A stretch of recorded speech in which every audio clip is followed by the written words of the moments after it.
Isa pong mabuting layunin na makapiling ang Diyos. Napakagandang adhikain na gusto nating makapiling ang Diyos. Marami pong marahil sa atin ay talagang nakakatiyak na tayo na makakapiling natin ang Diyos doon sa walang hanggan. Pero paano ang ating mga mahal sa buhay? Kumpleto na po ba ang ating pamilya, mga kaibigan, na makakasama natin sa piling ng Diyos? Belonging to a nation or a kingdom, even to a king, can bring hope or hopelessness. It can bring life or death. That's why the issue about citizenship and acquiring visas can be a very, very big thing to some people. Kaya ang tanong po natin, do you belong to the kingdom of God? Do you belong to that group that will be with the Lord forever? Have you seen the kingdom of God? And have your loved ones seen the kingdom of God? Ito pong ating pag-aaral, will your loved ones see the kingdom? Tulad ba ng mga anak ng Diyos, lahat ng ating mahal sa buhay ay makakasumpong matatagpuan nila ang kaharian ng Diyos. Ama sa langit, humihiling kami po na bigyan nyo ng mensaheng simple, makapangyarihan, uunawaan at mailalapat namin sa aming buhay. Kayo po ang maging tagapagsalita namin. Yung mga dati na naming alam, lalo nyo pa pong ipaliwanag. At lalong-lalo naman yung hindi pa namin alam, ipaalam nyo po sa amin. Kinikilala namin, Panginoon, ang aming kawalan sa inyong harapan. We recognize that apart from you, we cannot understand any spiritual thing, any spiritual teaching. So we pray that you may enable us. Open our eyes, open our ears, open our hearts, so we may understand you. Teach us, Father. Give us wisdom, give us the skill to unlock the mystery of your word. Then give us a spirit that obeys. As we surrender to you, as we allow you to work in us, Lord, may you do your good work in us as well. Payapain niyo po kami ano man ang magiging hadlang para lubos kami makinig sa inyong salita, maunawaan namin ito at ma-apply sa aming buhay, ibinawak si namin. May it be worries, concerns, cares, even the effect of sin in our lives. We reject, rebuke, and drive away under the name of Jesus. And we pray that you may take center stage in our lives today. That you and only you will be the focus of our attention. And as we listen to you, our faith will increase and our life will be more righteous. Teach us, Lord. Lead us. Be the speaker. Use your servant only as your instrument. But be the speaker and the shepherd among your people. You are our God. You are our King. Lord Jesus, speak powerfully. Father, we ask you. We thank you. In Jesus' mighty name. Will your loved ones see the kingdom? Lalo po tayo mga Pilipino, masyadong makapamilya, masyadong mapagmahal sa ating mga kaibigan. Gustong-gusto natin pag meron tayong na-enjoy, kasama rin ang ating pamilya. Pero tayo po na nakakakilala sa Panginoon, tayo nagsasabing people of the kingdom of God, madadala ba't kasama ba natin lahat ng ating mga mahal sa buhay doon sa paraiso? Balikan po natin ang isang kasaysayan na kung tutuusin ay gasgas na sa pag-aaral ng mga anak ng Diyos. Pero hinga natin ng Panginoon ng mga bagong mga insights at mga application ng kasaysayan na ito. John chapter 3, verses 1 to 2 and so on. Now there was a man of the Pharisees named Nicodemus, a member of the Jewish ruling council. He came to Jesus at night and said, Rabbi, we know you are a teacher who has come from God, for no one could perform the miraculous signs you are doing if God were not with him. So isa pong magandang tagpo, itong si Nicodemus, a distinguished man, a Pharisee. He belonged to the largest and most influential political party of during the times of the Lord. And he was a member of the Jewish council. It was the highest group presided over by the priest himself, the very high priest. So only very leading Pharisees could become members of the council. So kung Pharisee ka, kilala ka na sa lipunan, mataas na ang iyong kalagayan, at among sa mga matataas na yon yung kinakapili-pili, yun naman ang magiging members of the Jewish council. And this was the situation of Nicodemus. At hindi naman madali para sa isang taong tulad yung tinitingala, kinikilala, na pupunta kay Jesus na sa tingin ng marami ay kolorum. Sa tingin ng marami isang impostor, hindi naman nag-aral sa Bible school. Hindi naman natapos ng theology. Hindi nakatapos ng matataas ng mga antas ng pag-aaral, kaya yung mga marurunong, mga mayayaman at mga nagyayaman-yaman at nagdudunong-dunungan, They will do everything not to be identified with Jesus because he was from among the masses, he was from the people, therefore baduy, bakya crowd. Ganon ang image. Then comes this very distinguished man to the Lord at night. And in all counts, he was a member of the elite, economic elite, religious elite, and political elite.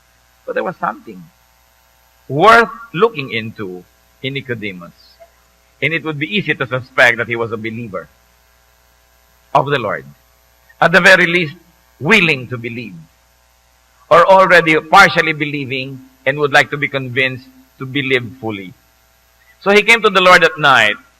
Many possible reasons. One, that he was busy during the day. The Lord was busy during the day. So it was good to come at night so when both of them could concentrate on what they should talk about. May mga makakatipang mga utak na nag-iisip na gabi daw pumunta para hindi makita ng mga tao dahil nakakahiyang makita ng iba. Pwede rin. At pwede rin naman na talagang gusto niya may undivided attention na maibigay sa kanyang Panginoon. Tapos na yung mga ministries, wala nang dapat ipagmadali dahil ang susunod na lang na gagawin ay matutulog. He came to the Lord at night. And Nicodemus called Jesus Rabbi, meaning teacher. For somebody from high society to call a carpenter's son Rabbi means that meron na siyang pananalig. And he declared his belief, maybe initial belief, that Jesus is a teacher and definitely from God. Ang pinagbabasihan niya, miraculous signs. Kasi sila mga teacher din eh. May mga Sadducees, may mga Pharisees, may mga teachers of the law, may mga priests, mga turo naman na sila ng turo. Ang pinagkaiba nitong si Jesus sa taga-Nazaret, may mga kasamang himala ang kanyang mga pagtuturo. Kaya ang sabi nitong si Nicodemus, surely you are not just one of us. You're different. You must be from heaven because you accompany your great teachings with miraculous signs which we cannot do. Marami naman pong ganun eh, marunong, nagpaka-PhD, nagtapos sa maraming mga paaralan, ang runong, magaling magpag-explain, magaling mag-aral, pero wala namang himala na kasama ang kanyang mga gawain. Ang mga tinuturoang makasalanan, nananatiling makasalanan. Ang mga tinuturoang tamad, nananatiling tamad. Yung tinuturoan niya naman hindi espiritual, hindi pa rin espiritual. Dunong lang ng dunong, walang himala. So maaring intellectual lamang yung power niya, pero hindi empowered by heaven itself. But this Jesus stood out. And Nicodemus knew that. Sabi niya, wala pong makakagawa ng ginagawa niyo kung hindi siya galing sa langit. Hindi lang kayo nagtuturo, may kasamang himala, may bunga ang inyong mga pagtuturo.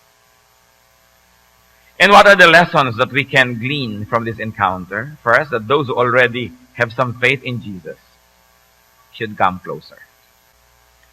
Na yung mga naniniwala sa Panginoon, dapat lumapit pang lalo. Siya naniniwala na, alam na niya from heaven, tinatawag na niyang teacher, pero hindi sapat yon, kailangang may laman pa siya.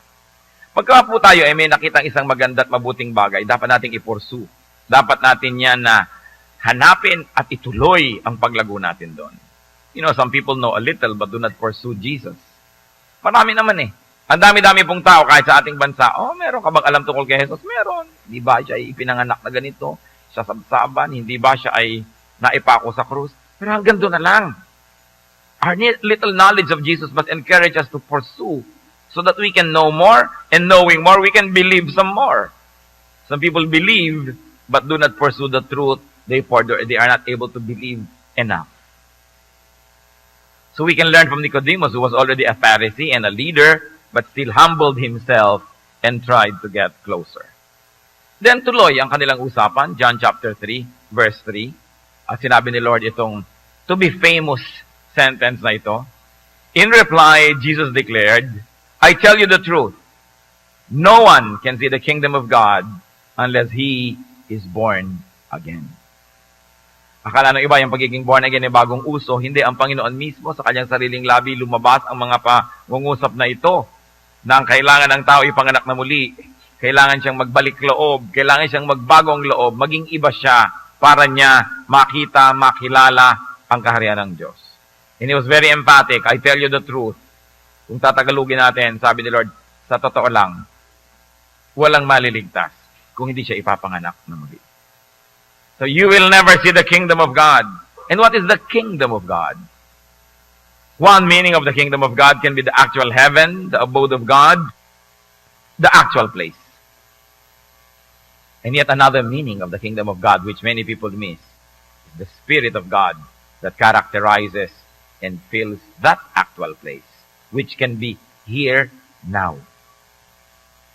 So pag pinag-uusapan po yung kingdom of God, maaring yun yung langit na ibababa, yung langit na mapa sa amin ng kaharian mo, the kingdom which is yet to come, the heaven, the new heaven which will be brought down to earth, na inaantay ng mga namatay na at pag naghari na si Jesus.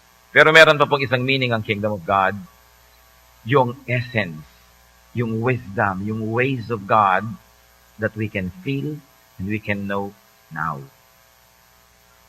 Kaya sabi sa Luke 17:20-21, once having been asked by the Pharisees when the kingdom of God would come, ibig sabihin yung literal, physical na langit, yung kaharian ng Diyos, Jesus replied, the kingdom of God does not come with your careful observation, nor will people say, here it is, or there it is, because the kingdom of God is, church, within you. In other words, there is such a thing as a kingdom of God which is to come, but even now, if it's not here yet, the kingdom of God can have an advance party in your spirit. So kung ano yung kalagayan sa kingdom of God, peace, love, harmony, pwede nang maghari yun ngayon sa tao, pwede na mag-umpisa sa kanyang puso. The kingdom of God. Kaya kung minsan, pag sinasabi ni Lord, in fact, the kingdom of God has come, nagtataka yung mga iba, bakit wala pa yung mga anghel, wala pa yung mga trompeta, wala pa yung mga ulap? Ang sinasabi ni Lord, yung spiritual kingdom which is in the heart. So, dalawang meanings of the kingdom of God. The two types, the kingdom that is to come, and the kingdom that is here and now, readily available if you're already spiritually attuned to Jesus. And the people of God had better distinguish between the two types of kingdom whenever it is mentioned in Scripture. Minsan nakakalito kasi bakit sinasabi ni Lord, now the kingdom has come, pero wala pa. Yung pala, sa puso, pwede na. Kahit wala pa yung langit, wala ka pa sa langit, narito ka pa sa lupa na mala-impyerno, pwedeng maging makalangit at halos ay malalangit ang iyong buhay mo. Kung naghahari na sa iyong puso si Kristo, ang kapayapaan, yung contentment, yung love, yung forgiveness, the kingdom has come to you. Although it's still something to come to other people. What else can we learn from the encounter? Do not measure spiritual things by physical standards. We've got to deconstruct our earthly knowledge and wisdom to accommodate spiritual truth. Kumisan po ang korte ng ating utak is so solid and so sure and so permanent, hindi tuloy pumasok-pasok doon, hindi mapagkasya yung mga bagay na may kinalaman sa Diyos because we like to measure spiritual things with the way we measure everything else. But the multi-layered meanings of what the Lord said could be, pag sinabi niyang no one can see the kingdom of God unless he is born again, is that no one will enter the actual place, the heaven, or no one will get into the state of spirituality and heavenliness that is yet to come unless he is born again. Dalawang bagay. At payagan niyo po ako maging paulit-ulit kasi play with words to eh. Kung hindi ka born again, hindi ka pupunta doon sa tunay na langit, physical langit, yung darating na langit. Or, kung hindi ka born again, hindi mo mararanasang magkaroon ng makalangit na isip at puso at buhay kahit narito ka pa sa lupa. No one will behold and understand the spirit and the principles of the kingdom unless he is born again. Para maunawaan natin ang mga pinagsasasabi ni Jesus, para maunawaan natin itinuturo niya, dapat ka munang ma-born again. Kasi kung hindi ka born again, you will never have the keys to understand, to open, with which to open these seemingly unopenable doors. So hindi pwedeng intellectual exercise lang yan. Sasabihin, diba, sige, ipaliwanag mo ng ipaliwanag yung, sa akin yung mga turo na yan para maniwala ako kay Jesus. Teka po, baligtad. Maniwala muna kayo. Ma-born again muna kayo para nyo maunawaan. Because unless you are born again, you cannot see the kingdom of God. You cannot either be saved or you cannot understand the concept of salvation. You cannot really fully comprehend it unless you are born again first. So huwag niyo po akong pagpaliwanagin at hahanapin niyo na darating ang puntong maniniwala kayo. Hindi pwedeng maunawaan ng utak lang ng tao ang bagay ng mga espiritual. Kailangan mo na siya maging espiritual para niya maunawaan. So So sabi ni Lord, kailangan mo born again ka muna para makita yung kingdom. Kaya may mga tao, o sige, ipaliwanag nyo sa akin yung turo ng mga pastor nyo na yan, at pagka ako'y nasiyahan, tsaka ako attend, tsaka ako maniniwala. Aba, hindi na ho kayo maniniwala kahit kailan. Kailangan mo nang ilagay nyo yung sarili doon sa linya, nadadaanan ng pagpapala, magkaroon ng pagbabago, yung mga walls in your mind, tanggalin nyo muna. You've got to be a new person, a new creation, a born-again person, so you can begin to understand. And no one will know Jesus as the Son of God unless he is born again. Kaya mga hindi makaunawa tungkol sa mga ganyang bagay, hindi maunawaan kasi isip ng isip. Kailangan mo nang tanggapin si Jesus. Humingi tayo ng bagong espiritu, bagong puso, at saka tayo mag-aral. Kasunod, magkakaroon tayo ng capacity to understand. And of course, technically, no one will be saved unless he is born again. And in a spiritual way, no one will understand Jesus and heavenly ideas unless he is born again. So itong si Nicodemus, interesting. Born again na kaya siya nung hinarap niya si Jesus? Kasi bakit niya tinawag na Rabbi? Bakit niya tinawag na you must be from heaven? May nauunawaan na siya na hindi mauunawaan ng iba kung hindi sila spiritually attuned to the Lord. Could Nicodemus be already born again? Or could he be in the process of being born again because he already had an initial understanding of Jesus, of the kingdom of God, and of the kingdom of heaven. And now he was there wanting to know more so he can be fully cognizant of who Jesus was, and therefore he could fully accept him by faith. Kasi si Lord, yung mga sinabi niyang very indirectly, sabi ni Nicodemus, Rabbi, palagay ko po galing kayo sa langit kasi walang makakagawa ng ginagawa niyo kung hindi galing sa langit. Sabi ni Lord sa kanya, indirectly, alam mo, hindi mo masasabi yan kung hindi ka born again. Bakit may alam ka na? Mukhang naiintindihan mo na kung sino ako. O kaya sinasabi ni Lord, walang makakapagsabi niyan kung hindi siya born again. So, maaring born again ka na ba? O in the process, in the making. And the third lesson we learn from this encounter is almost a repeat of number 2. Be spiritual to understand spiritual truths. It is important. Gusto mong maunawaan ng mga Chinese talaga? Speak the language. Then you'll understand. You want to understand the Filipinos? Speak their language because there are many ways to understand them through the words they say, through how they say things. So, you want to understand spiritual things? First, be spiritual. Kaya po marami mga intellectual, pero hindi spiritual. Marami mga Bible scholars, alam lahat ang pasikot-sikot ng Bible, alam lahat ang mga sinasabi ng mga verses, pero hindi spiritual ang buhay. At walang mga bungang spiritual. Kasi hanggang utak lang. Ang sinasabi ni Lord, aba, hindi pwedeng maintindihan niya ng ganyan lang. Kailangan sasakay ka ng lubos, papasok ka doon sa system, and then you will understand.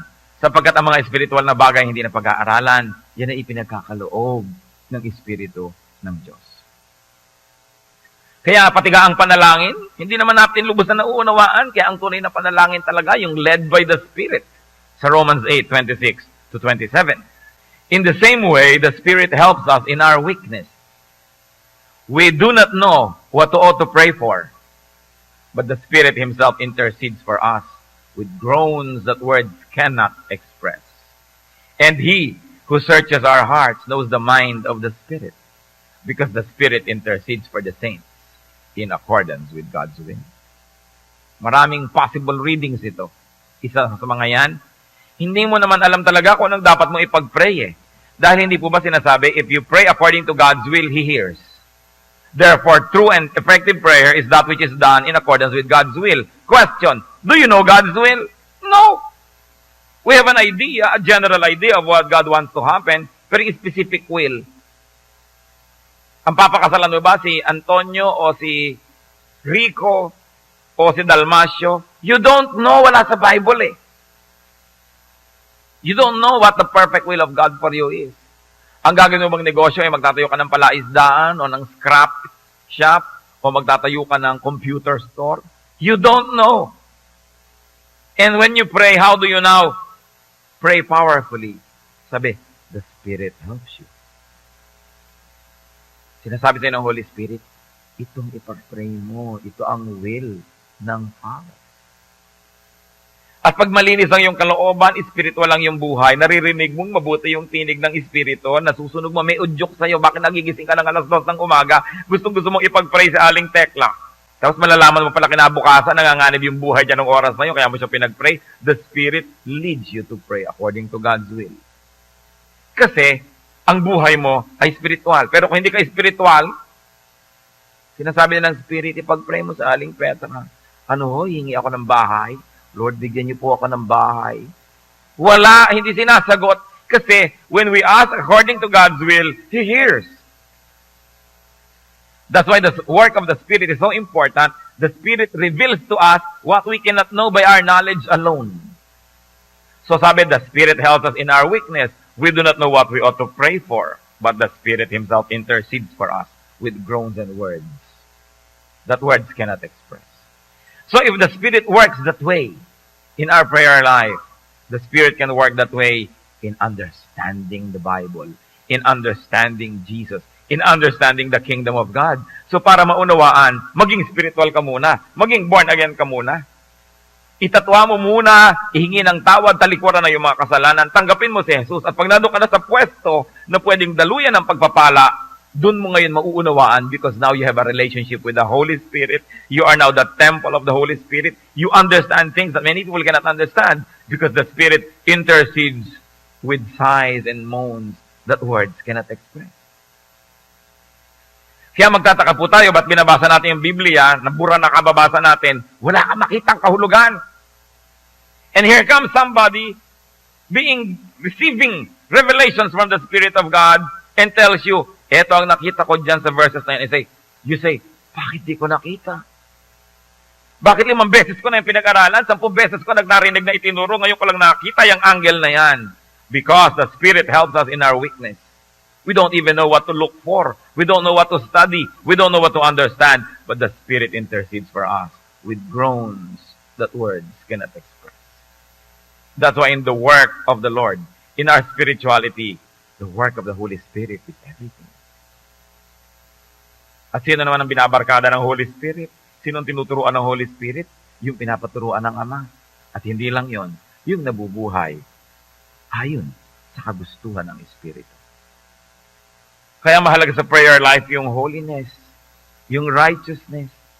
Sa pagsasaliksik ng salita ng Diyos, yung hinahanap mo talaga yung siya. Hindi dahil gusto mo lang magpasikat, gusto mo maging makamarunong, gusto mo manalo sa argumento, aral ka ng aral, runong ka ng runong, pero ang puso mo ang layo sa Diyos. Hindi yun ang spiritualidad. And the Lord said, unless a man is born again, he cannot understand these things. You've got to be new. So you will be ready to receive new things. Sabi niya, yan bang mga alak ay sinasalin mo, bagong alak, isasalin mo sa mga lumang mga lalagyan? No, bagong lalagyan para hindi sumabog. Malinis na tubig, ilalagay mo sa maruming lalagyan? No, dapat bagong lalagyan din, bagong tubig. Bagong knowledge, bagong spirit, bagong work. That's why you must be born again. Religion will not do. Religiosity will not be enough.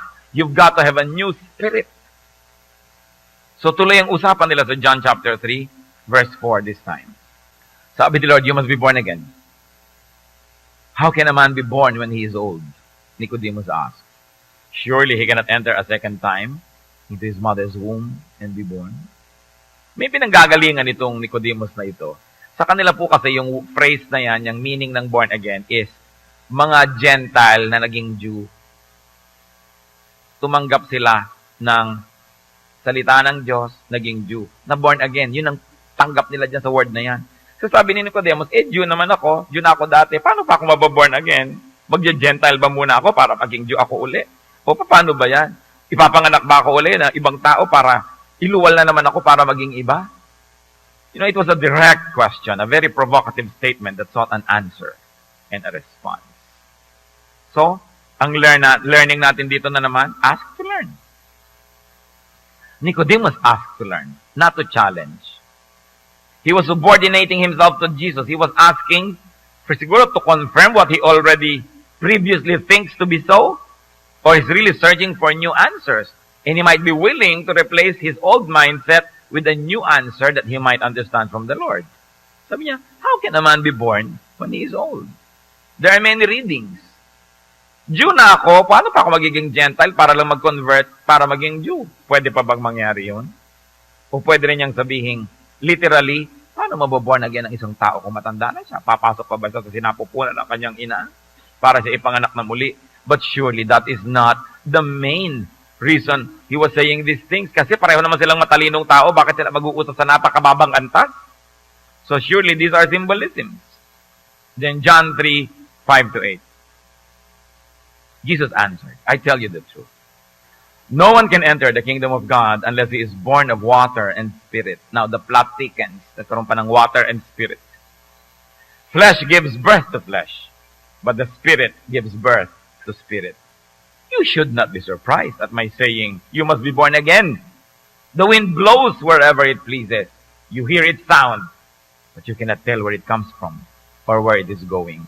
So it is with everyone born of the Spirit.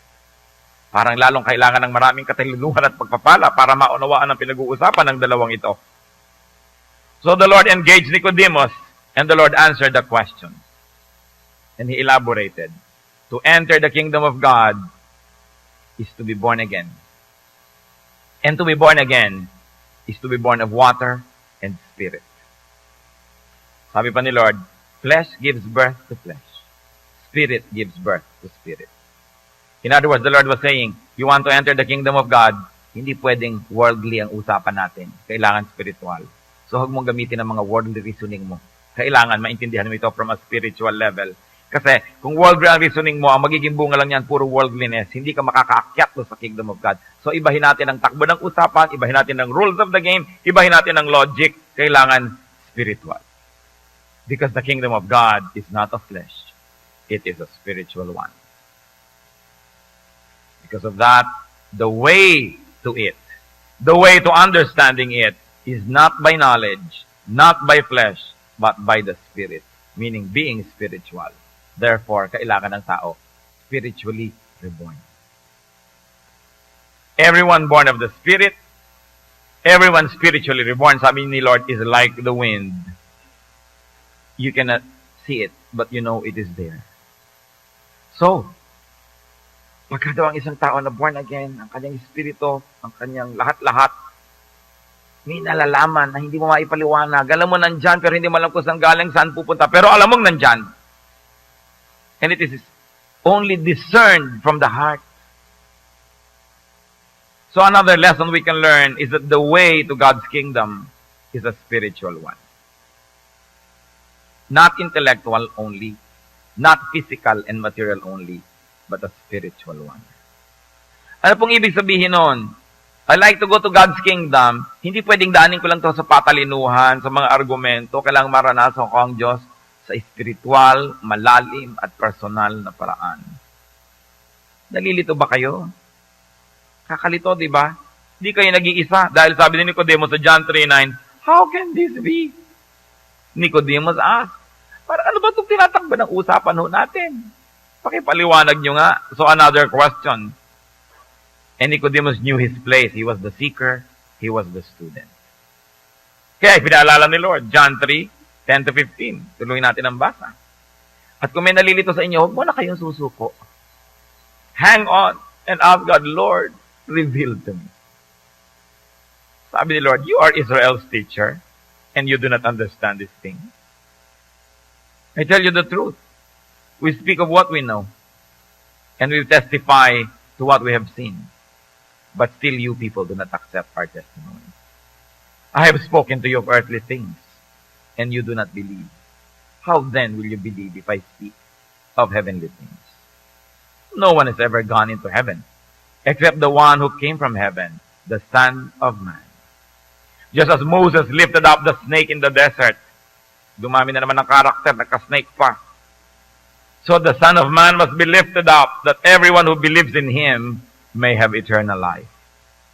Hindi po madaling pag-aralan tong John 3. Maraming level ang pag-uusap nila, kumbaga sa kakanin, sapin-sapin. Iba-ibang mga layer. Kaya kung nasan kang layer, yun lang ang kaya mo maintindihan. Kung marami ang spectrum mo, mas marami kang kayang maintindihan at hindi naman naiintindihan to in one sitting only because these are very noble and profound spiritual things. So there was more discourse stressing the difficulty of man in understanding spiritual truths. Sabi ni Lord, di ba teacher ka?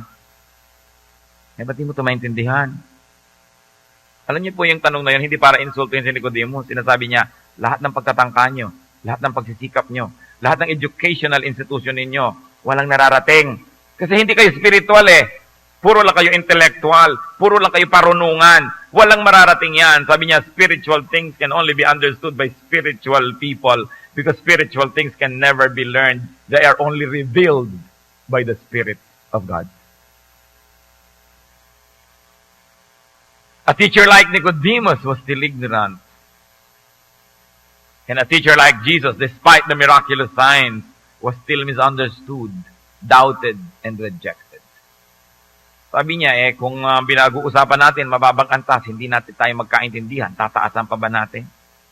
Ikaw na nagsasabi, naniniwala ka, I am from God.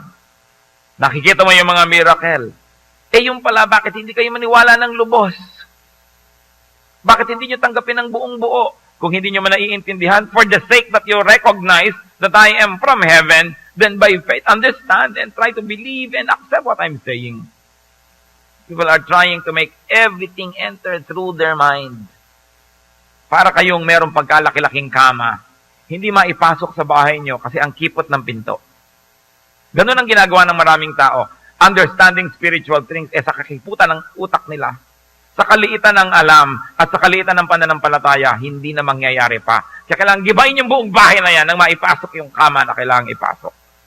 At marami po tayong dapat gibain sa ating isip. Ating mga pamamaraan, ang ating mga religious ways, ang ating mga tradition, ang ating mga nakagawiang paniwalaan, kailangan gibain yan kung gusto nyo may makapasok ng mga bagong bagay. Hindi yung papayag lang akong pumasok, itong makakadaan sa pintong ito. Maraming hindi makakapasok. Maraming hindi makakapasok. Kaya marami po tayong sinisira. Pating dati na nating tradisyon, kung nakita natin the Bible says it must not be done, hinigiba natin yan. Mga pamamaraan ng ating buhay.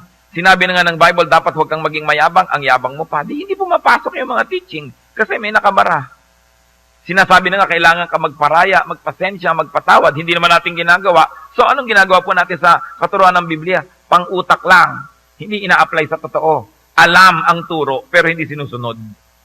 Sinasabi natin, hanggang pinto ka lang kasi hindi ka kasya sa aking pinto. Therefore, I will not allow you to enter my house. So, alam ko yung teaching na yun ng forgiveness, pero pag pinagbigyan ko tong tao to, pinagbigyan ko yun, baka ako abusuhin to. Hindi ko tatanggapin yan, hanggang pinto lang yan. Alam ko lang yan. Kaya sabi ni Lord, gusto mo talagang mabago? Gibain mo ang lahat. Mamatay ka. You must be dead so you can be born again. Sabi niya, nothing grows unless it dies first. At ang ibig sabihin ng Panginoon, yung mga buto, itinatanim mo sa lupa, tinatanggal mo doon sa kanyang tangkay, halos ay mamatay na siya doon, pero sa kanyang kamatayan, tutubo muli ang isang halaman. Marami tayong dapat pinapatay sa ating sarili para mabuhay ang Diyos sa ating puso. Marami tayong mga pag-iisip, pagpapahalaga, mga pangarap, mga paniniwala na pinapatay natin, pinupuksa para magkaroon ng lugar ang tunay na Diyos at siya'y mabuhay. Sabi ni Lord, you know, you must be born again so you can see the kingdom of God. Kaya yung iba sa yayain mo sa Bible study, hoy baka mamaya ipapatapon niya ng aking mga anito, ayoko. So alam mo, hindi ito mababorn again, ayaw mamatay hindi pa nga alam kung anong ipapatanggal sa kanya, sinasabi ng wala akong tatanggalin. Hindi siya willing mamatay, paano siya mabubuhay muli? The person is not willing to die, so how can the person be born again? It is important that we kill parts of us so that Jesus will live in us. Kaya sinasabi, I die, you live. Live in me. Sabi ka, teacher mong tao, hindi mo ba alam ang pinag-uusapan natin? At lalong ipinakadiin-diin ni Lord sa verse 13, no one has ever gone into heaven except the one who came from heaven, the Son of Man. So, in other words, the Lord was saying, only he who came from heaven can go to heaven. Therefore, only those who will go with and be taken by Jesus can go into heaven.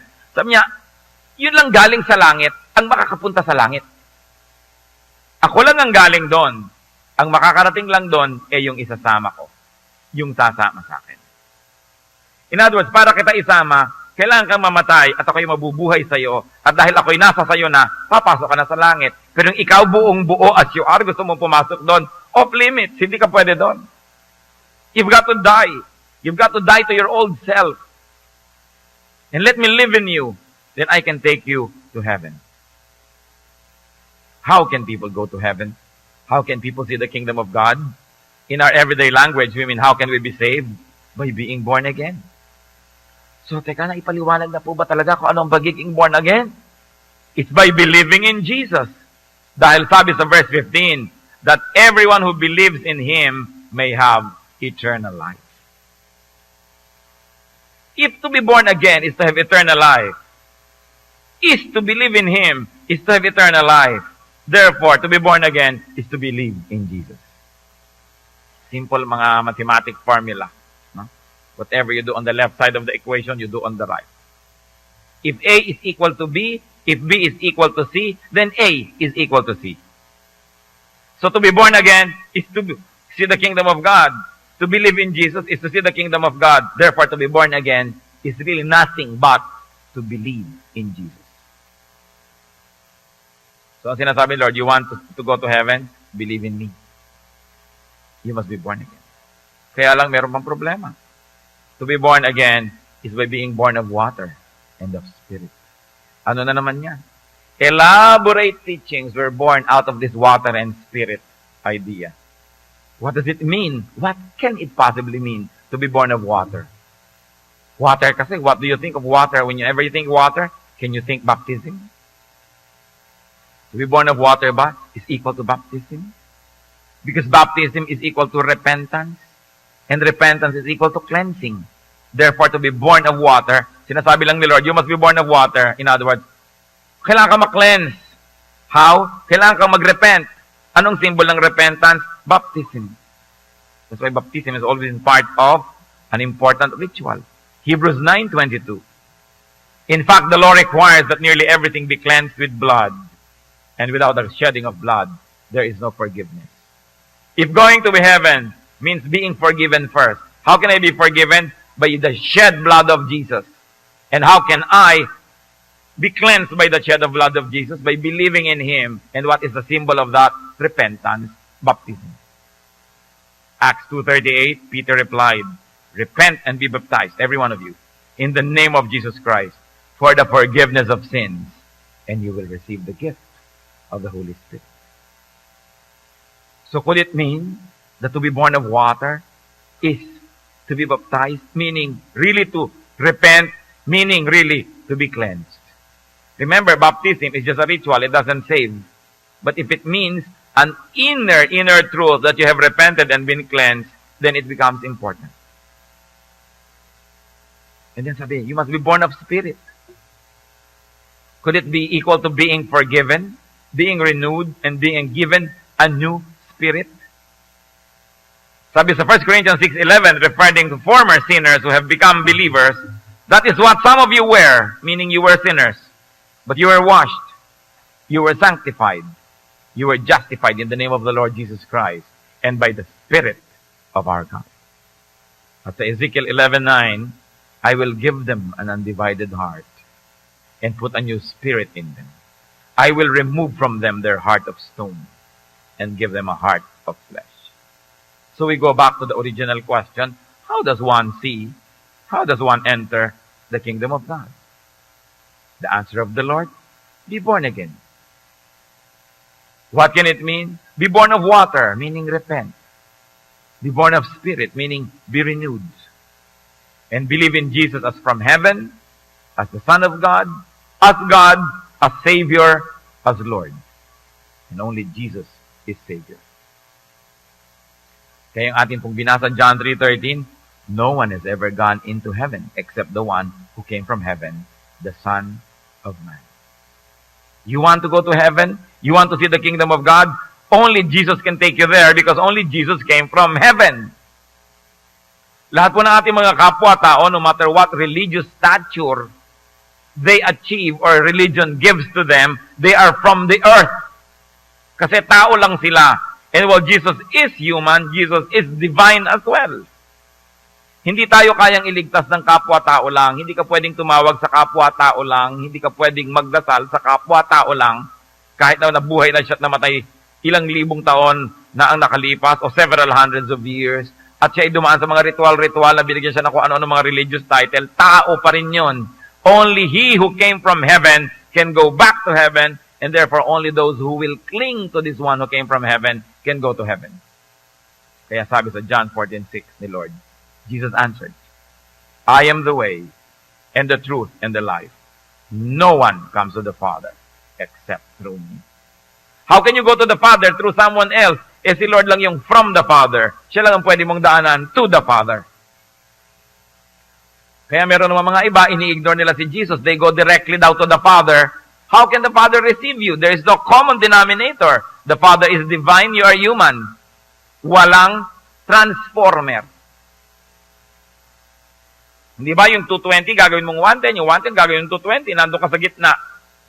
Walang transformer. Pupunta ka diretso sa Father, divine siya, sacred and holy. You are a sinful person. How can you have any connection? But here is Jesus. Connecting to the divine, the Father, and the human in Him, connecting to the human in us. And when we pass through Him, when we believe in Him, when we accept Him as Savior and Lord, all our sins are forgiven because of Him. All our sins are absorbed by Him. So dadaan tayo at nasasala sa Kanya. Paglampas sa Kanya, pwede na tayong pumunta sa Father. Kaya sabi ni Lord, I am the way, the truth, and the life. No one comes to the Father except through me. 110 kang equipment, 220 ang kuryente, diretso ka, di sumabog ka. Kailangan mo ng transformer. Si Lord sabi, sige, kukonect ako sa 220, kay 110 through me, magkakasundo kayo. Kaya sabi sa Acts 4:12, salvation is found in no one else. For there is no other name under heaven given to men by which we must be saved. At sinasabi, we have peace with God through our Lord Jesus Christ. Dumaan tayo sa Kanya, nasala niya tayo, yung lahat ng kasalanan natin, inako niya, paglampas natin sa Kanya, holy na tayo, ang tawag sa atin, saint, holy. Pwede ka na ngayong dumiretso sa Father. Diretso ka mag-isa, without Christ, you will never be accepted. Kaya 1 Timothy 2:5-6 says, there is one God and one mediator between God and men, the man Christ Jesus, who gave Himself as a ransom for all men, the testimony given in its proper time. And John 3:16-18, kasunod ng ating mga binasa. For God so loved the world that He gave His one and only Son, that whoever believes in Him shall not perish, but have eternal life.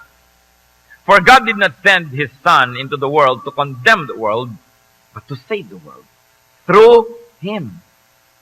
Whoever believes in Him is not condemned, therefore going to heaven, therefore born again, di ba?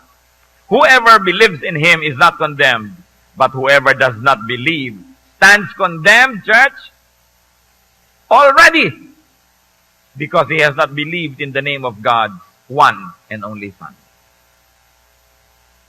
Hindi mo na kailangan mamatay para ka ma-judge. Kung sa paninindigan mo ngayon, hindi ka naniniwala kay Jesus bilang anak ng Diyos, bilang tagapagligtas, condemned ka na. At dahil condemned ka na, paano ka ngayon maliligtas? This life is already destroyed. This life is already marked for hell. You must die and be born again. Kaya dapat ka magsisi ng mga kasalanan, paligtas kay Jesus, o bura ka na, then may bago ka ng buhay, you're already in the Lord. Then you can go to the kingdom of God. Kaya ang sabi sa 2 Corinthians 5:17, if anyone is in Christ, he is a new creation. The old is gone. The new has come. The old cannot enter the kingdom of God. It's too damaged. You've got to be new. And how does that happen? Lord, ito po ang inyong kabanalan. Ito po ang aking mga kasalanan. Inyo na. Paparusahan po ako. Pwede bang kayo na pumunta kayo sa cross? Mamatay kayo para sa akin. Ginawa niya lahat so that through Christ, we can enter the kingdom of God. Kaya sinasabi niya, look, the Lamb of God that takes away the sins of the world. Kasi po sa mga seremonya sa Israel nung araw, yung lamb, ceremonially, pag inilagay sa gitna, inililipat sa kanya ang kasalanan ng lahat ng mga tao. At pag nasa kanya na, papatayin siya ngayon, therefore, bayad na ang kasalanan. Kaya si Jesus, inilipat sa kanya lahat ang kasalanan natin at namatay siya. Kaya lang, ang pinagkaiba niya doon sa mga lamb ng Israel, siya yung true lamb. Ang kabanalan niya ay higit sa kasalanan nating lahat. Kaya may sukli pa siya, bumangon pa siya uli, nabuhay pa siya, bayad na tayo, may sukli pa. That's why He is the only Savior. So bakit kayo ngayon magdadasal sa iba? Bakit kayo tatawag sa iba? Sila ba'y ipinako sa krus para sa atin? Sila ba'y galing sa langit? Sila ba'y anak ng Diyos? Saan pa tayo? Dapat clear. So believers are saved when they believe in Jesus. Unbelievers are condemned already. That's why they must be born again. But you might say, naniniwala na ako kailangan pa ba ako ma-born again? Ang tunay na paniniwala, you allow now Jesus to live in you because you believe. So kung hindi pa, head knowledge pa lang ang paniniwala mo, gawin ng totoo, gawin ng kumpleto, you must be born again. Because the Lord said, unless a man is born again, he cannot see the kingdom of God. Ang magtataka po kayo, libu-libong taon na ang pagtuturo ng Kristyanismo. Ito lang layatang last 40, 50 years, nadinig natin yung born again. Ikinubli, itinago sa mga tao ang tunay na daan para maligtas. Kaya tuloy ngayon, pag sinasabi mong born again ka, ang tingin sa'yo, para kami galis. Born again ka ba? Sabi ng mga kamag-anak mo, oy, baka nagbo-born again ka. Sabi ng mga tita mo, galit na galit sa'yo. Samantalang si Jesus ang nagsabi, unless a man is born again, church, wala namang kagana-gana, church. Yan, he cannot see the kingdom of God. So bakit pinandidirihan yung pagiging born again? Yun ang the best thing that can happen to a person. Kapag may nagsasabi, born again ka ba? Hindi, renewed po. Born again ka ba? Hindi naman ano lang ako parang, ba't di mo masabi? So mo, yes. Because the Lord said, unless a man is born again, he cannot see the kingdom of God. Hindi parang itinatago mong mayroon kang ketong dahil born again ka. Because religion is not only trivialized, but nearly criminalized being born again. Kasi bakit? Nawala yung ritual. Nawala yung mga debosyon. Nawala yung mga by works. Kasi by faith ang kaligtasan. Diretso sa gawa ni Kristo. Kaya nakakapagpalaya. You are released from ignorance. You are released from bondage. You are released from many wrong-headed and oppressive religious teachings. Kaya ikinukubli yan. Pero ang mahalaga is to be born again. Ito pong tanong ko, at huwag nyo nang lakasan ng sagot, personal na lang. Born again na ba kayo? Sino may mga born again dito? Pwede bang pumalakpak sa Diyos? Dapat kasali ako. Amen. Praise God. Etong tanong. Ang mga kamag-anak nyo, will your loved ones see the kingdom? Sabi ni Lord, unless a man is born again, he cannot see the kingdom of God. Ang nanay nyo. Kung ako ang nanay ko, mahirap kausap yan. Hinahawakan ng palo-palo at binabanggit ko ang pagiging born again.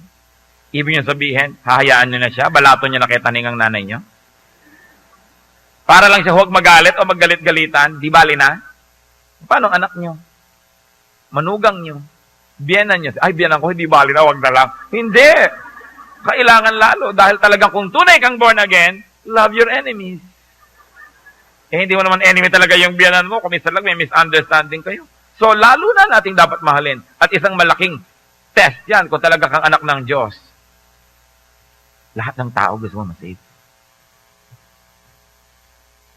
Kailangan tayo ma-born again.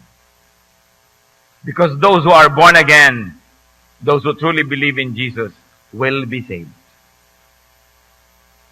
You must do something now. Romans 3:23 says, for all have sinned and fall short of the glory of God. All have sinned. Ano ngayon ang kinalaman natin dyan? Romans 6:23, for the wages of sin is death. But the gift of God is eternal life in Christ Jesus our Lord. So lahat ng tao, pag hindi pa sila born again, they are dead. They are going to hell. They must be born again. Because the Lord said, unless a man is born again, he cannot see the kingdom of God. Kasi ang problema, mamamatay ang tao. Hebrews 9:27, just as man is destined to die once, and after that to face judgment. When a person dies, pag nalagot ang hininga, judgment. Wala ng 9 days. Walang 40. At lalong-lalo na, wala nang pwedeng ipag-pray kung namatay na. Tapos yung mga naiwan sa lupa, dasal lang dasal para patawarin ang namatay. Hindi na pwede. Hebrews 9:27, just as man is destined to die once, and after that, to face judgment. Do you now see the kingdom of God? Tayo dito. Sabi sa Matthew 28:18-20, then Jesus came to them and said, all authority in heaven and on earth has been given to me. Therefore go and make disciples of all nations, baptizing them in the name of the Father, and of the Son, and of the Holy Spirit, and teaching them to obey everything I have commanded you. And surely I am with you always, to the very end of the age. Ano pong nais kong tukuyin? Will your loved ones see the kingdom of God? Kung kayo, sigurado na, paano pong mga mahal niyo sa buhay? Ang itinuturo ng Panginoon dito, humayo, magturo. Jerusalem, Judea, Samaria, the ends of the earth. Every heart that has Christ is a missionary. Every heart that doesn't have Christ is a mission-filled. That's why if you have Christ in your heart, you are a missionary. Who is your mission-filled? Kumusta pa ang inyong pamilya? Ano bang napag-uusapan nyo? Magkano ba ang rate ng dollar ngayon? Ang init naman ng panahon. Ay, may baha. Anong ulam ngayon? Ano mga pinag-uusapan natin sa buhay? Napag-uusapan po ba natin si Jesus? Pagkausap natin ating mga mahal sa buhay, nadadala ba natin ang topic sa salvation para sila ma-born again? Hindi para wasakin ang kanilang relihiyon, hindi para ibahin ang kanilang mga paniniwala lamang, hindi para makipagtalo at makipagpaligsahan, kundi dumating sila sa punto na kailangan sila magdesisyon kung natanggapin si Jesus bilang Panginoon at tagapagligtas. Dumarating ba tayo doon? Nais ko pong manalangin ngayon. Muli tayong yumuko sa presensya ng Diyos. Sino man sa atin. May mga mahal kayo sa buhay. May mga kaibigan kayo kakilala. Gusto nyong turuan. Gusto nyong dalhin sa Panginoon. Pero kuminsan nahihiya kayo. Kuminsan wala kayong timing. Kuminsan you don't know what to do. Natatakot kayo sa mga reaction. And you want to ask God for boldness. And for confidence. And for power to do it correctly. We're going to ask, Lord, empower these people so they can speak powerfully and convincingly. Whoever would like to say, Lord, here I am. I like to be used by you. I like to bring my loved ones to you. I want them written in the book of life. I want them to see the kingdom. I want them to be born again. Sino man sa atin ang gusto humingi ng kapangyarihan ito? Panginoong Diyos, kinikilala na gustong sumunod pero may mga hadlang. Turuan niyo kami, Lord, na pahalagahan ng bawat kaluluwa. Tingin man namin sa kalay mas mataas o mas mababa, mas makapangyarihan o mas mahina. Ano man yun, Lord, lahat ng espiritu ng tao ay mahal mo at gusto mong bumalik sa iyo. Kami naman na may access, kami na nakakakilala sa kanila, may panahon, we share time and space, turuan mong huwag naming sayangin ang ibinibigay mo sa aming posisyon para maging missionary. So Lord, sa nangangailangan po ng karunungan para makatanda ng mga verses, ipagkaloob niyo. Sa mga mahihiyain at nagkakaroon ng dahilan para huwag magturo, alisin mo po ito at bigyan mo kaming lakas ng loob. At lalo na yung nahihiya, hindi nakakahiya na magturo ng iyong mga kabanalan. Hindi nakakahiyang magdala ng tao sa iyong kaligtasan, sagipin sila doon sa impyerno. Ituro mo sa amin, Lord, kung anong tunay nakakahiya at kung ano hindi. At bigyan mo kami ng lakas. Na pag nagsasalita kami, bigyan mo ng kapangyarihan na ito will accomplish the purpose for which you send the words. That we will learn when to speak and when to be silent, how to speak powerfully and convincingly, that we will do the right thing at the right time. Lord, as your people stand before you, release blessing, release empowerment. Turn us into powerful missionaries. We seek you. We thank you, Father, in Jesus' mighty name. Salamat, Panginoon, sapagkat kayo ang magbibigay ng kapangyarihan sa amin na magdala ng mga tao sa iyong paanan. We know, Lord, that people need you. Father, we know that people need Jesus. People need the Lord. Teach us so we can bring the Lord to them and we can bring them to the feet of the Lord. Praise you, Lord. Praise you, Father. In Jesus' mighty name.